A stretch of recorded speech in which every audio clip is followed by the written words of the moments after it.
오늘은 마태복음 13장에 있는 말씀을 가지고 변수의 믿음, 믿음으로서의 변수라고 하는 제목으로 말씀을 나누려고 합니다.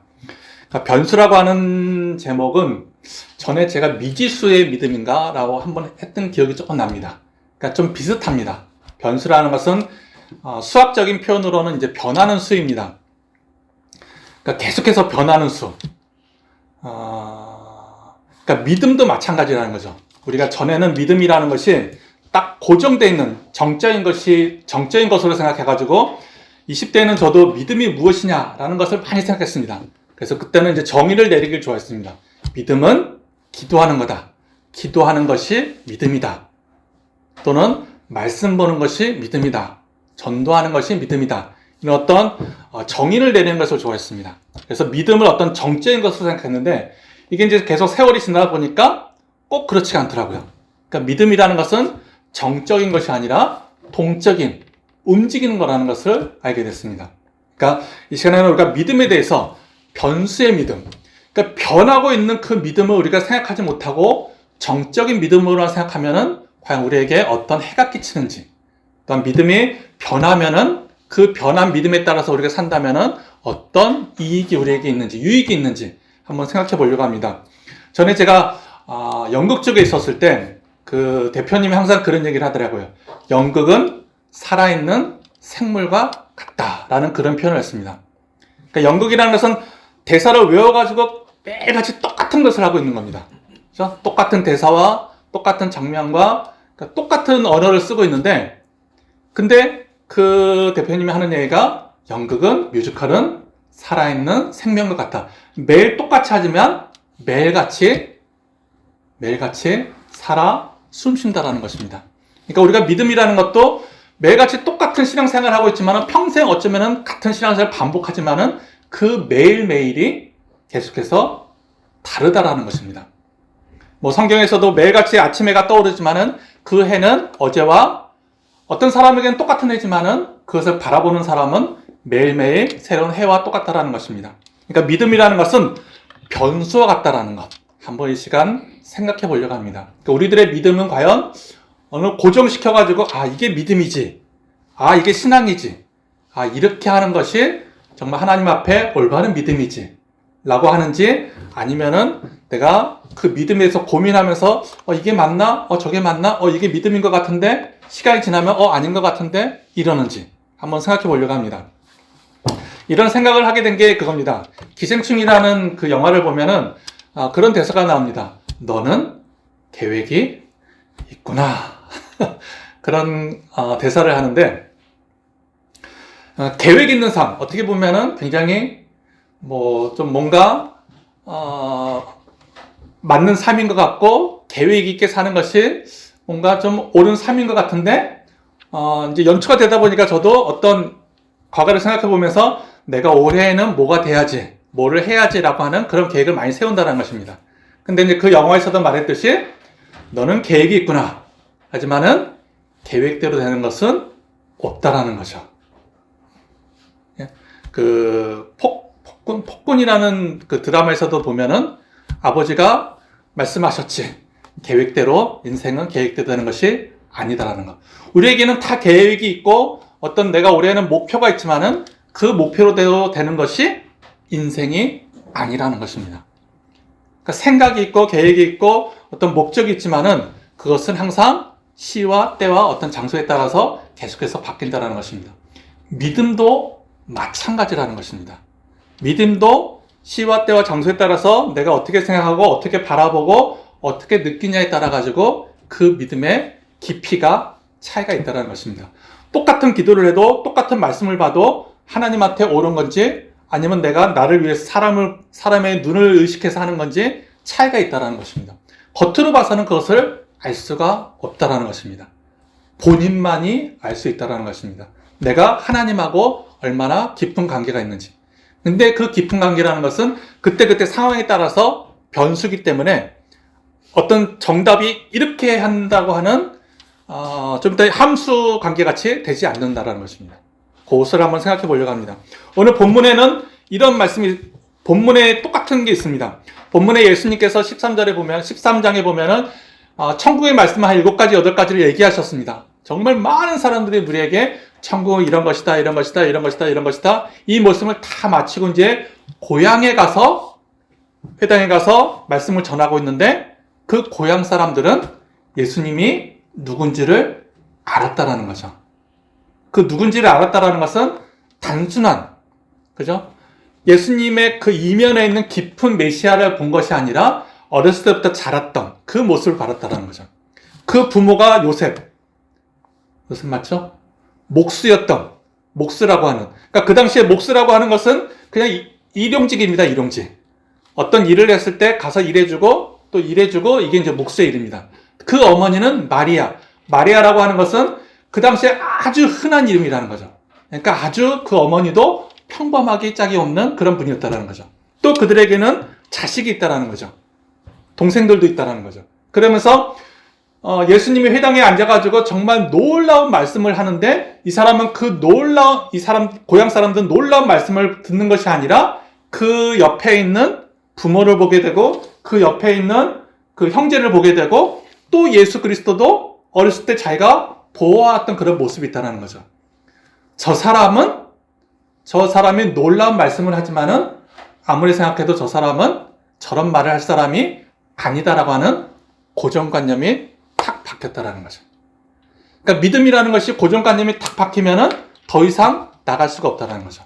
그러니까 예수님도 마찬가지입니다. 우리가 20세 때 생각했던 그 예수님에 탁 못 박혀 있으면은 내가 20대 때는 이렇게 신앙생활을 했는데 20대, 30대, 40대의 신앙생활이 계속해서 바뀐다라는 거죠. 그 바뀌는 것에 적응하지 못하면은 내가 나이가 이렇게 많이 먹어서도 내가 20세 때 가졌던 그 생각만 갖고 있으면은 오늘과 같이 예수님을 배척하는 고향 사람들과 같은 신앙생활을 한다는 것입니다. 배척하게 되면은 예수님이 왜 배척하느냐 계속해서 그들을 끌어안는 것이 아니라 나를 배척하는 이 고향을 떠나서 더 이상 이 고향에서는 놀라운 일을 행하지 않는다고 말씀하신다는 것입니다. 고정관념이 있으면은 더 이상 예수님이 거기에다가 아무리 얘기를 해도 그 고정관념을 깨질 수가 없다는 거죠. 분명히 회당에서 그 놀라운 말씀을 하고 본인들도 들었습니다. 저 놀라운 지혜의 말씀을 어디서 저가 하는 거지? 근데 생각해보니까 아니라는 거죠. 저 사람 입에서는 저런 게 나올 수가 없다라는. 근데 우리들의 신앙의 모습도 혹시나 그런지 생각해볼 필요가 있다는 것입니다. 저도 한 10년 전까지만 해도 이제 10년 조금 안 됐거든요. 이제 교회에서 거의 한 30년을 생활을 했습니다. 그러니까 교회에서만 생활을 계속 하다 보니까 그 교회 생활에 익숙해졌다라는 거죠. 근데 이제 사회에 나와가지고 세상 사람들과 같이 생활을 하다 보니까 옛날에 생각했던 그 교회 안에서의 그 울타리 안에서 생활했던 그 신앙생활하고 바깥에서 했던 그 신앙생활이 너무너무 틀리다라는 거죠.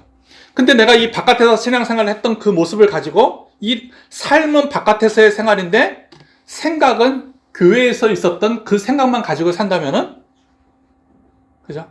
그 생각만 가지고 산다면은 이 사회에서는 내가 적응할 수가 없다라는 거죠. 그렇다고 해가지고 완전히 이걸 버리고 사회생활을 하다 보면은 이제는 완전히 교회를 떠나게 되는 거고. 그러니까 내 상황에 맞춰가지고 그 믿음의 신앙생활이 바뀔 필요가 있다는 것입니다. 나는 옛날에 20대 때 교회에서 이렇게 생활했으니까 내가 사회 나가서도 이렇게 하겠다 라고 했다가는 배척당하기 딱 좋다라는 것입니다. 그러니까 믿음이라는 것은 변수라는 것입니다. 변수라는 것은 계속해서 움직인다라는 것입니다. 그 움직이는 것을 우리가 구분할 필요가 있다라는 것입니다. 그러니까 보면은 나사렛에서 고향 사람들은 변수의 부재로 주님의 권능을 제한시켰다. 이거는 본문에 딱 나왔죠. 예수님께서 분명히 과거 어렸을 때는 이랬지만은 지금은 이렇게 변했음에도 불구하고 이 고향 사람들은 옛날 것만 바라봐가지고 더 이상 예수님이 이 사람들에게 그 권능을 보이지 않았다고 했습니다. 그러니까 변수라고 하는 것은 보이지는 않지만 모든 것을 결정짓는 굉장히 큰 힘이 있습니다. 또 모든 것을 변하게 하는 힘도 그 안에 포함되는 것입니다. 그러니까 모든 것을 결정하고 모든 것을 변하게 하는 그런 힘이 변수에 있다는 것입니다. 근데 그 변수라는 것은 미리 생각할 수가 없어요. 미리 생각한다는 것은 계획이고 일정이고 어떤 목표가 있는 거기 때문에 이 생각대로 신앙과 믿음은 움직이지 않는다라는 거죠. 그러니까 그때그때의 변수에 따라 가지고 내가 거기에 적응했을 때 거기에는 어떤 굉장히 힘이 있고 어떤 변화를 일으키는 결정적인 힘이 있다는 것입니다. 그러니까 믿음 속에 변수가 들어오면은 우리는 두 가지가 있습니다. 두려움이 있습니다. 내가 과거에는 한 20, 30년 동안은 교회에서 이렇게 신앙생활을 해왔는데 사회에 나오니까 그거하고는 완전히 생판 다른 그 모습을 보게 되는 거예요. 그럼 이제 두려움이 오는 거죠. 내가 다시 이 사회를 버리고 교회로 들어가야 되느냐? 아니면은 내가 이 사회에서 계속 살다 보면은 내가 신앙생활이 없어지지 않을까? 그런 두려움이 계속해서 생긴다는 거죠. 근데 우리가 조금만 생각하면은 그 두려움이 바뀌어가지고 기대가 된다는 거죠. 울타리 안에서의 신앙생활과 울타리 밖에서 야생에서의 신앙생활은 틀리지만 내가 이곳에서도 내가 열심히 신앙생활을 하면은 뭔가 다른 신앙관을 가질 수 있다는 거죠. 그러니까 변수라고 하는 것은 두려움도 있지만은 그 두려움이 바뀌면은 기대로도 우리에게는 생길 수 있다는 것입니다. 그러니까 믿음의 변수가 진행될 때는 성경의 말씀에 보면은 오병이어의 기적이 일어날 수가 있습니다. 그 변수를 그대로 믿는다면 어떻게 오병이어로 3,000명, 5,000명이 먹을 수 있는 그런 기적이 일어날 수 있을까요? 기존에 가졌던 그런 생각만 가지고 있으면 그런 기적이 일어날 수가 없다는 것입니다. 그런데 예수님이라면 할 수 있다라고 하는 정말 말도 안 되는 믿음이 있었을 때 오병이어는 기적이 일어난다는 것입니다. 그러니까 그런 변수는 기적이 일어나기 전에는 우리가 인식할 수가 없다라는 것입니다. 그러니까 나사로가 다시 살아나는 역사도 그 변수를 믿었을 때 그런 역사가 일어난다는 것입니다. 나사로가 죽었다가 살아난다고요? 살아나기 전까지는 그걸 믿는 사람은 아무도 없었을 것입니다. 주님의 뜻이라면 그렇게 될 것입니다. 야이로의 딸이 다시 살아난 것 같이 그런 믿음이 있으면은 정말 세상 사람들이 봤을 때는 웬 헛소리라고 말할 수 있지만은 그 믿음이 그 속에 들었을 때 그런 기적이 일어날 수가 있다는 것입니다. 그러니까 변수라고 하는 것은 두려움이지만 이런 기대와 어떤 결정을 짓는 힘도 그 속에는 있다는 것입니다. 오늘 본문에 보면 이 사람은 목수의 아들이 아니냐. 변수의 배척은 하나님의 역사도 제한시킬 수 있는 해석을 가능하게 한다. 저도 이걸 깨닫게 됐습니다. 변수의 배척은 하나님의 역사도 제한시킬 수 있는 해석을 이제는 저도 그런 해석을 가능하게 했다라는 것입니다. 내 스스로가 그걸 느꼈습니다. 그럼에도 불구하고 하나님이 계속해서 이 고향에 들어오겠지. 사람들이 아무리 배척해도 하나님이 정말 이 사람들을 변화시켜서 할 수 있겠지. 그냥 하나님의 마술과 같이 손가락 하나 칵 튕겨가지고 이 사람들의 생각을 바꿔가지고 권능을 행하시겠지. 과거에 가졌던 그런 생각이 이제는 바뀌었다라는 것입니다. 예수 그리스도의 그 믿음, 그 변수를 받아들이지 않으면은 하나님의 그 권능도 이제는 제한시킬 수 있다라고 하는 그 해석을 이제는 저도 생각하게 됐다라는 것입니다. 그리고 그런 말씀은 성경에 너무나도 많이 나오고 있다라는 것입니다. 그래서 변수에 대해서 한 세 가지만 먼저 생각해 보려고 합니다. 이건 짧게 하고 예를 들어보는 게 더 나을 것 같습니다. 우리가 변수라고 하는 것은 수학적인 용어에서도 변수를 사용합니다. 그러니까 수학적인 용어는 뭐냐면 변수라고 하는 것은 계속해서 바뀌는 숫자를 말합니다.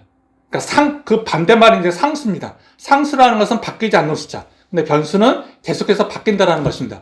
이것을 믿음에다 적용시키면 그겁니다. 영화에서 나왔듯이 어떤 영화에서 그런 영화가 있었는데 이 손목에 그 사람의 수명이 나타나는 그런 영화가 있었습니다. 딱 본보면은 236 하면 236일 사는 그런 날짜. 그런 영화가 SF 영화가 있었습니다. 이게 수치화라는 거죠.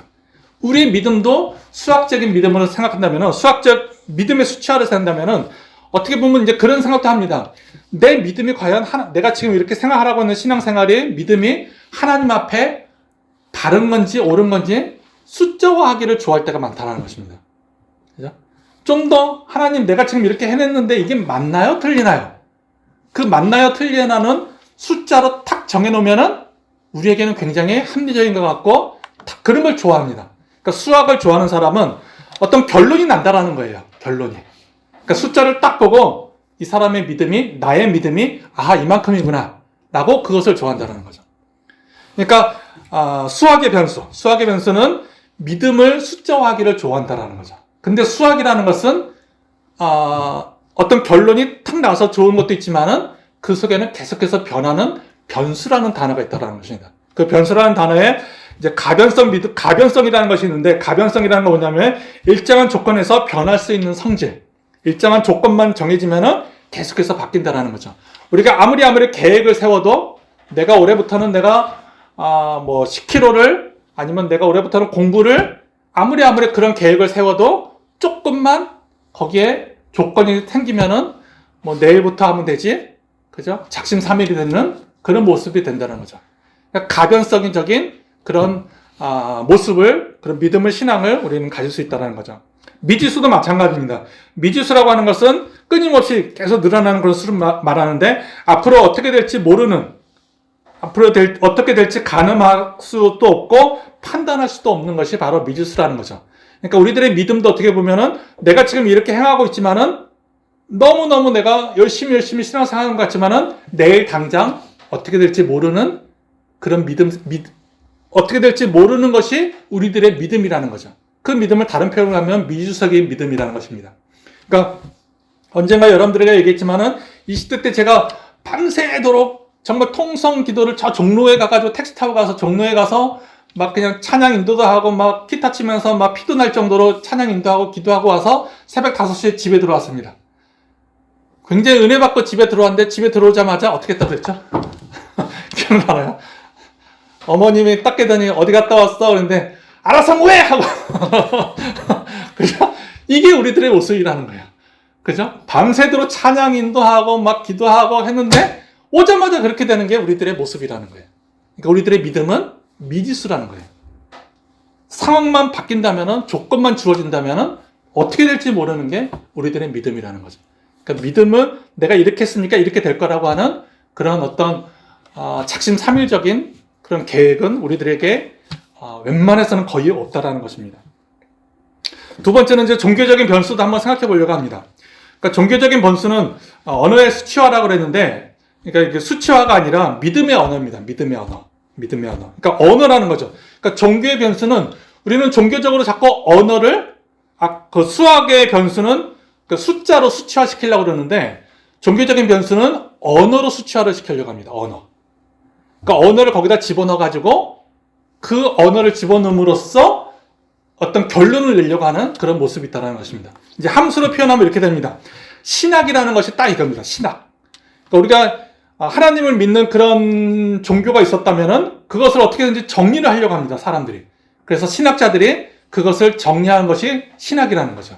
근데 그 신학을 어떻게 정리하냐? 수학과 같이 수로 정하는 것이 아니라 언어, 우리가 사용하는 말로 정의한다는 것입니다. 그래서 수학의 믿음, 신학적인 믿음은 X라는 원인 변수는 Y라는 결과 변수가 된다, 이런 표현이 있습니다.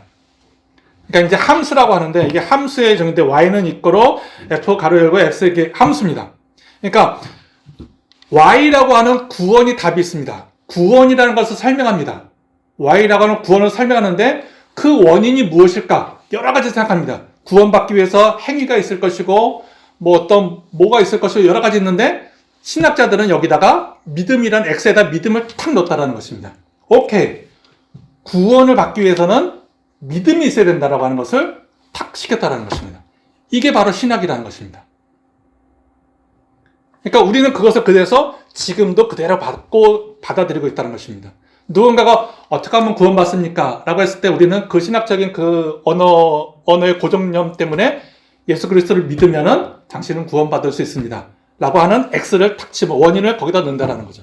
그러니까 결과가 구원이면은 거기다 원인에다 무엇을 넣을 것이냐? 거기다가 믿음을 넣고, 또 말씀을 넣고, 또 거기다 신앙을 넣고 여러 가지를 넣는다라는 거죠. 맞는 것 같아요. 그래서 우리는 그렇게 신앙생활을 많이 했습니다. 근데 신앙생활을 계속 하다 보니까 꼭 그런 것만은 아니네 라는 것을 우리는 삶 속에서 경험하게 된다는 것입니다. 그러니까 결과 변수가 되지만은 어떤 때는 그것이 조작 가능하고, 어떤 때는 믿음이라고 하는 그 원인이 있지만은 그 믿음이 어떤 믿음인지에 따라 가지고 구원의 결과가 다르게 나타날 수 있다는 거죠. 그 믿음이 신천지 같은 믿음이면은 그죠? 틀리다라는 거죠. 만약 불교라면은 불교에서의 구원은 열반은 X에다가 뭘 집어넣느냐? 기독교랑 틀리다라는 거죠. 그러니까 거기 X에다가 무엇을 집어넣느냐에 따라 가지고 그 결과값이 바뀔 수도 있고 맞을 수도 있다는 것입니다. 그러니까 종교적인 변수도 마찬가지로 그 함수라는 표현, y라고 하는 구원 또는 뭐 어떤 결과가 나오는 데 있어서 원인 변수는 계속해서 바뀐다는 것입니다. 절대로 고정시킬 수 없다는 것입니다. 우리가 생각하는 믿음만 거기다 넣어서는 안 된다는 것입니다. 언젠가 얘기했죠? 한 번 구원받은 사람은 뭐 어떤 짓을 해도 끝까지 죽을 때까지 구원 받습니까? 누군가가 아니요 그랬잖아. 그래요. 아닙니다. 성경의 대부분은 그 구원과 X에다가 하나님의 선택이 있습니다. 하나님의 선택을 거기다 집어넣으면 구원을 받습니다. 이건 뭐 성경의 거의 99%는 그렇게 돼 있어요. 그래서 우리는 그렇게 생각하는 거예요. 하나님이 나를 선택했으면은 뭐 내 어떤 행위와 상관없이 나를 구원시킬 것이다. 근데 성경에 딱 한 사람, 그죠? 사울만 생각하면은 뭐 또 설명이 안 돼요. 99%는 맞는다고 해도 딱 1% 때문에 정답이 될 수가 없는 거예요. 정답. 그러니까 X에는 정답이 없다라는 거죠. 변수라는 거죠. 믿음은 하나님의 선택은 X는 변수라는 거예요. 하나님이 누군가를 선택했을 때 이런 사람은 선택한다. 다윗과 같이 하나님의 마음에 합한 사람은 선택한다. 그러면 하나님의 마음에 합하지 않은 사람은 선택하지 않는다잖아요. 근데 성경에 보면은 하나님의 마음에 합하지 않은 사람도 하나님이 선택했어요. 모세를 보면 딱입니다. 그죠? 하나님이 모세를 선택하려고 그러는데 싫어요 5번이나 계속해서 부인했어요. 결국은 맨 마지막에 하나님께서 이놈 하고 회초리를 들려고 할 때 네 갈게요. 이게 모세의 모습이에요. 그래서 하나님이 모세를 쓰시고 하나님이 모세를 구원하고 그렇게 됐다는 것입니다. 그러니까 종교적인 변수는 불가능한 믿음이라는 거죠. 관측 불가능한 믿음입니다. 어디에 소속되어 있고 어떤 신앙생활을 하고 어떤 행위를 하느냐에 따라 가지고 그 사람의 신앙관이 바뀔 수 있다는 것입니다. 사회적인 변수도 마찬가지입니다. 어떻게 보면은 이 사회적인 변수가 제일 클 것 같아요. 이 종교적인 변수도 사회적인 변수에 속하는 거예요. 이 사회적인 변수라는 것은 관계입니다. 상호관계. 우리가 사람과 사람 간에 어떤 관계를 갖느냐에 따라 가지고 어떻게 깊은 관계를 갖느냐에 따라 가지고 이 사람과 이 사람의 그 깊이가 정해진다는 것입니다. 거기다 믿음을 넣어도 마찬가지입니다.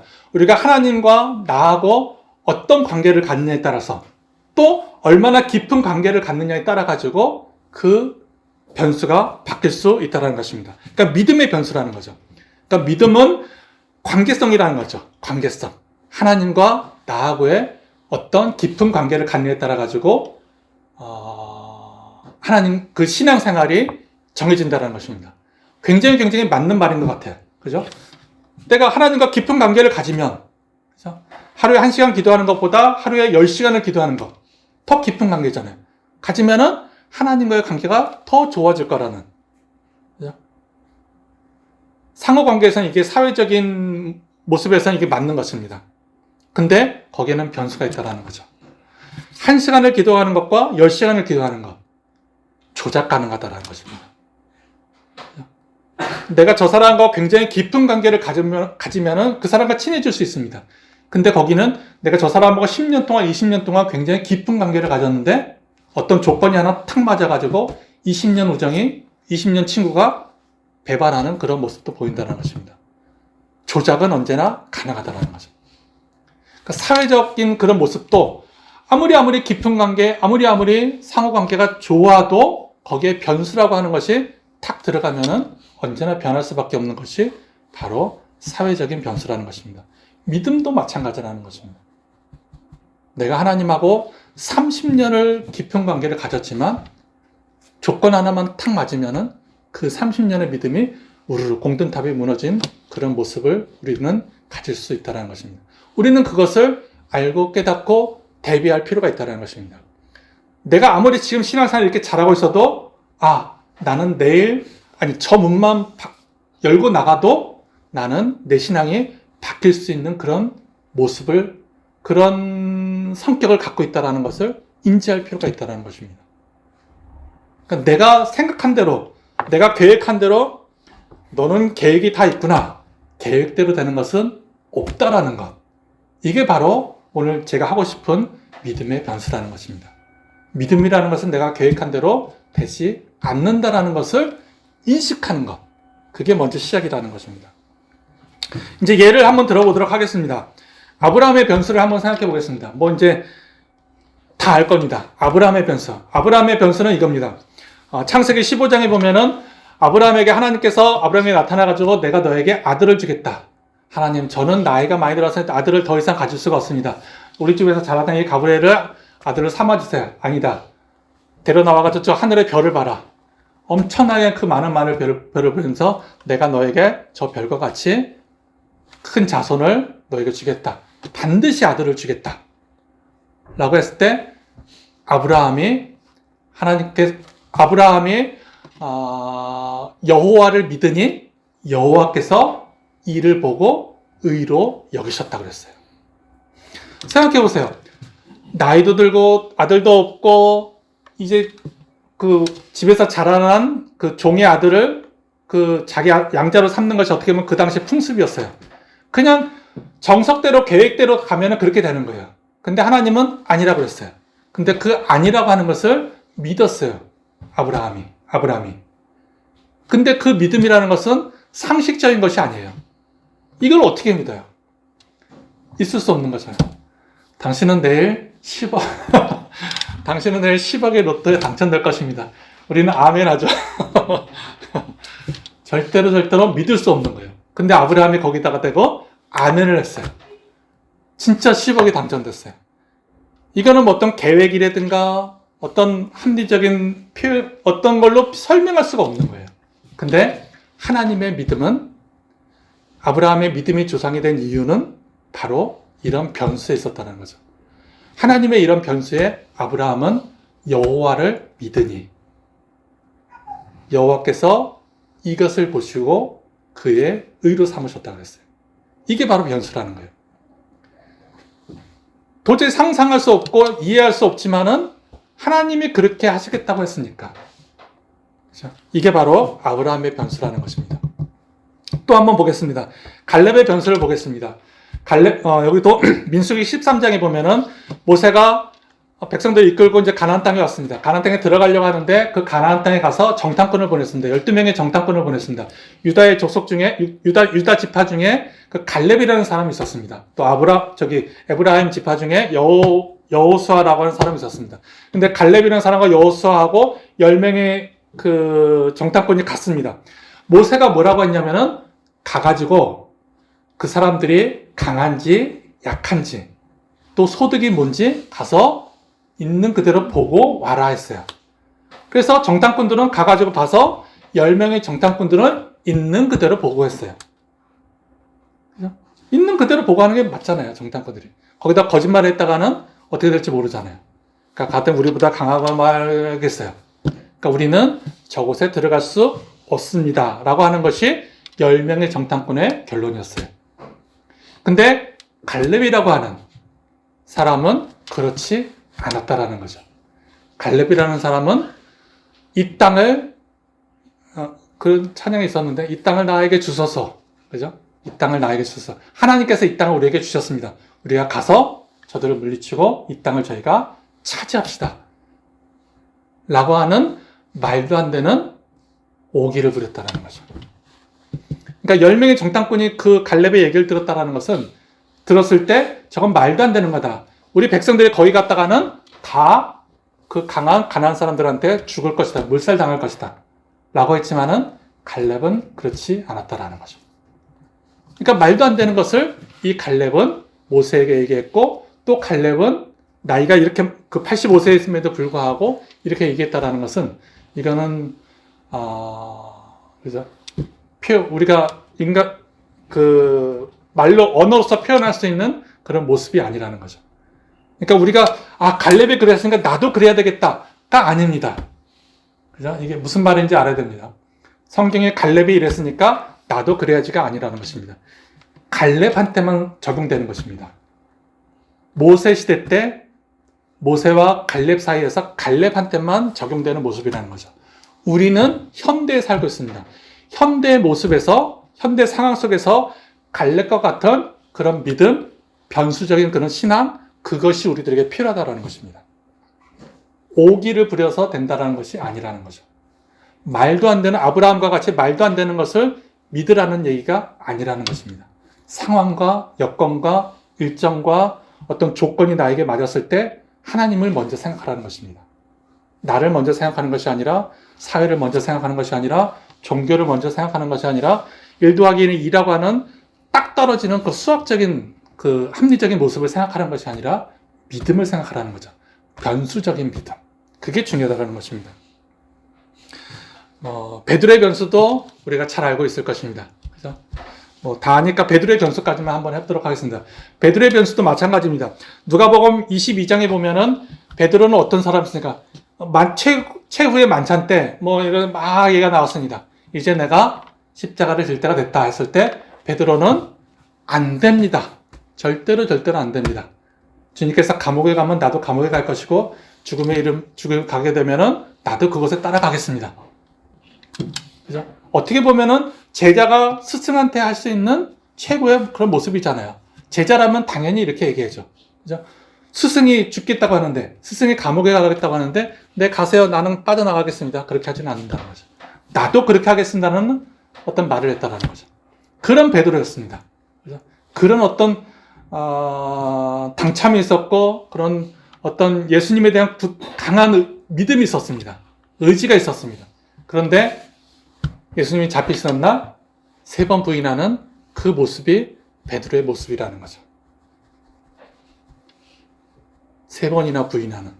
한 번 부인했을 때 이건 아닌데 라고 생각했어야 되는데 하루아침에 그렇게 된 것이다. 하루아침에.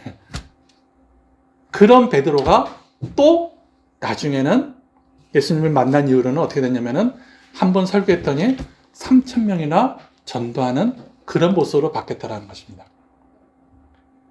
그러니까 믿음이라는 것은, 믿음의 사람이라는 것은 베드로와 같이 꾸준하게 한 길을 계속해서 가는 것이 아니라 어떨 때는 정말 내가 죽기를 가고 죽으면 죽으리라는 믿음으로 내가 하나님을 따르겠습니다. 어떨 때는 상황이 바뀌니까 나 하나님 몰라야 하고 버리는 그런 모습도 우리들에게 있다는 것입니다. 또다시 어떨 때는 정말 내가 설교를 함으로써 3,000명을 전도하는 그런 모습도 우리들에게 있다는 것입니다. 상황과 여건과 이것이 바뀌면은 이 사람은 어떻게 될지 모른다는 거죠. 그러니까 다시 한번 강조하지만은 내가 생각하고 있는 계획과 내가 생각하고 있는 그런 모습이 그대로 되지는 않는다라는 것입니다. 그러니까 그 변화의 변수에 내 믿음이, 내 신앙이 어떻게 적응하느냐에 따라 가지고 그 사람의 믿음이, 그 사람의 신앙이 하나님 보시기에 깊은 관계가 될지 또는 배신의 관계가 될지 그것이 결정된다는 것입니다. 이게 바로 변수의 믿음이라는 것입니다. 우리의 믿음은 이런 믿음을 가졌으면 좋겠습니다. 믿음, 어떻게, 제가 제목을 변수의 믿음인데 처음에는 믿음은 변수다라고 한번 정해 봤었습니다. 믿음은 변수다. 어쩌면 그것도 맞습니다. 그러나 항상 믿음은 변수는 아닙니다. 때로는 믿음은 정수일 때도 있습니다. 상수일 때도 있습니다. 그런데 그 상수는 누구나 다 알고 있고 계획하고 다 아는 내용입니다. 누구나 다. 예를 들면은 내가 밥을 굉장히 많이 먹습니다. 그럼 어떻게 될까요? 밥을 많이 먹으면 내가 건강해질 수도 있고 살이 찔 수도 있고 많이 먹으면 뭐가 될 수도 있고 상상 가능한 일이 벌어진다는 거죠. 그죠? 우리의 믿음도 이럴 때가 있습니다. 내가 이렇게 하면은 이렇게 되는 결과가 나오는 수학적인 수치의 그런 모습도 있을 때가 있습니다. 그런데 많은 부분 믿음은 변수다. 때로는 변수적인 모습도 있습니다. 내가 계획을 세우고 내가 이렇게 믿음 생활을 해야지라고 하지만은 작심삼일이 되는 것이 굉장히 많다라는 것입니다. 그런데 그럴 때마다 베드로가 3번 부인했을 때 낙담하고 끝나는 것이 아니라 다시 예수님을 믿음으로 3,000명을 전도했던 것 같이 우리들의 모습도 그 변수에서 쓰러졌을지라도 그게 믿음이라는 것을 우리가 다시 한번 인식하면서 일어났을 때 베드로와 같이 갈렙과 같이 아브라함과 같이 말도 안 되는 상황 속에서 다시 한번 우리들의 신앙이 하나님하고의 그 관계가 깊이가 다시 한번 연결될 수 있다는 것입니다.